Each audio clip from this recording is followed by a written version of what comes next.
پاکستانیوں N C سی آئی corruption scandal میں ہوشربا انکشافات ہوئے ہیں۔ راولپنڈی میں 15 غیر قانونی کال سینٹر سے 15 ملین روپے ماہانہ وصول کیا جاتا تھا۔ ایڈیشنل ڈائریکٹر شہزاد حیدر کی ٹیم یہ رقم فرنٹ مین حسن امیر کے ذریعے وصول کرتی تھی۔ 120 ملین ستمبر 2024 سے اپریل 2025 تک وصول کیے گئے۔ سب انسپکٹر بلال نے نئے کال سینٹر کے لیے 8 لاکھ روپے ماہانہ طے کیا۔ اسلام آباد کے سیکٹر F11 میں کال سینٹر پر چھاپہ مار کر ڈیل کی گئی۔ ایس ایچ او میاں عرفان نے وہ ڈیل 40 ملین روپے میں فائنل کی۔ مئی 2025 میں عامر نذیر کو راولپنڈی آفس کی کمانڈ دے دی گئی۔ ندیم خان ڈپٹی ڈائریکٹر اور سارم علی بطور سب انسپکٹر تعینات ہوئے۔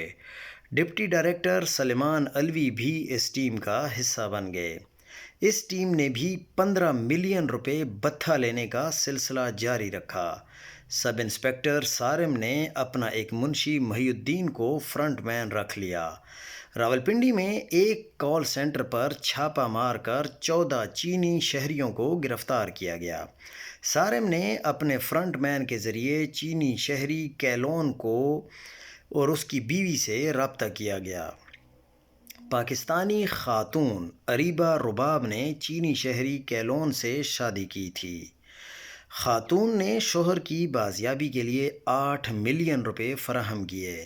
باقی 13 چینی شہریوں کی رہائی کے لیے 12 ملین روپے وصول کیے گئے۔